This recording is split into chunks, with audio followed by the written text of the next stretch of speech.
Ah, l'Europe, l'Europe, l'Europe. Quand je l'ai épousée, moi, Monsieur Dupe, c'était pour créer un marché unique. Mais très vite, elle m'a dit « Chérie, fais-moi un bébé, créons une monnaie commune ensemble. » Alors voilà, à l'aube des années 2000, nos deux jumeaux sont arrivés, l'euro et la Banque Centrale Européenne. Pour leur éducation, je suis resté accroché à mes principes de liberté du commerce. Aussi sec, j'ai privatisé les banques publiques et j'ai boosté la spéculation financière. Pendant des années, ça a très bien marché, avec des retours d'investissement de 15, 20, 25, parfois même 30%. Pour les banques, s'entend. Pas pour vous, évidemment. Mais voilà, avec le temps, mes amis banquiers sont devenus gourmands et leurs spéculations financières ont englouti vos économies dans une sale affaire. Les subprimes, les prêts pourris. Conséquence funeste, en 2007, quand la crise financière est arrivée, elle a touché tout le monde. Et elle nous a frappés durement, nous aussi.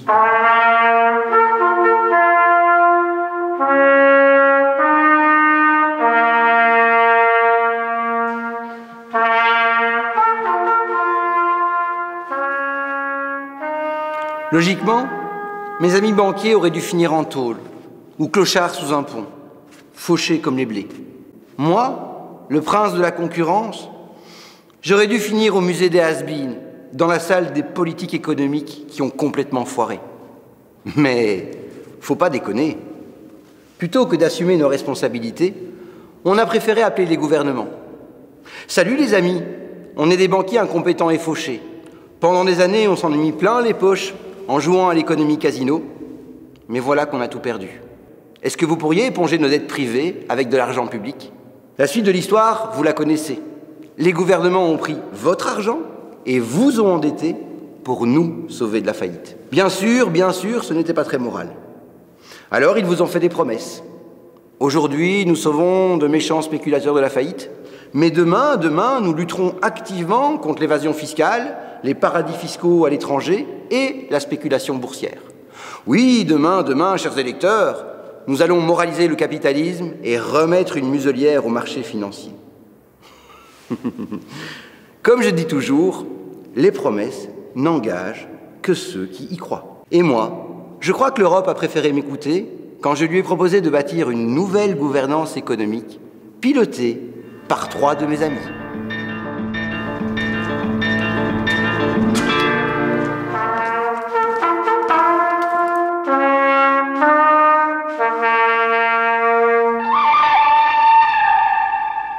Mon premier ami est vraiment généreux.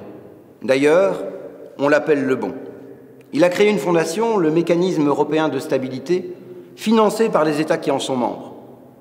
Imaginons qu'un gouvernement ait besoin d'argent frais, mais soit en délicatesse avec les marchés financiers. Pas question qu'ils empruntent auprès de la Banque Centrale Européenne. Ça, c'est le privilège des banques privées. Mais pas d'inquiétude. Mon ami le bon sort des milliards de sa fondation et les agite sous le nez des États en difficulté. Évidemment, mon ami n'est pas fou. Il ne fait rien gratuitement. Au moment où les États en difficulté approchent et pensent lui serrer la main, c'est mon deuxième ami qui vient à leur rencontre.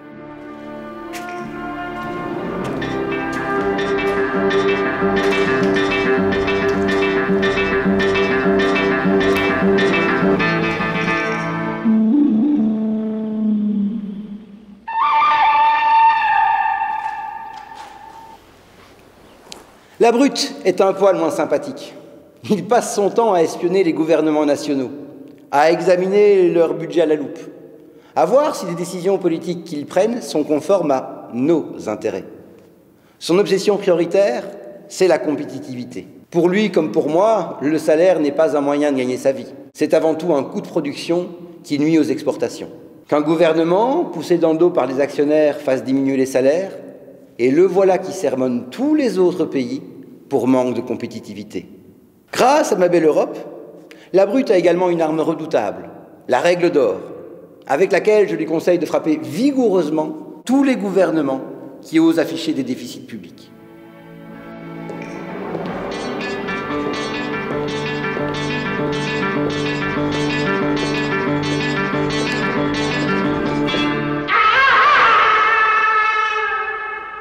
Le truand, lui, c'est un vrai flingueur de solidarité.